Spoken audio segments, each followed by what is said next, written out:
Contrary to popular belief, the foam roller is not just for rolling out sore muscles, although that does feel good, but you can actually use it for 3 other things. You can use it to reverse that sort of slumped over desk hump because you could open up your chest.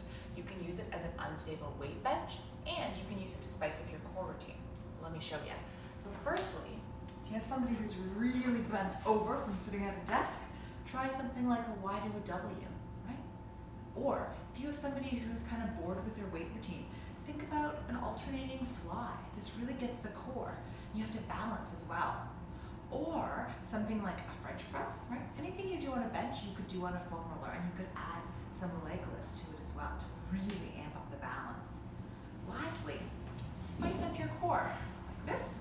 You can alternate toe taps, right? You can hold one leg up and alternate arms. Really, the world is your fitness oyster. It's all about fitness fun. Enjoy.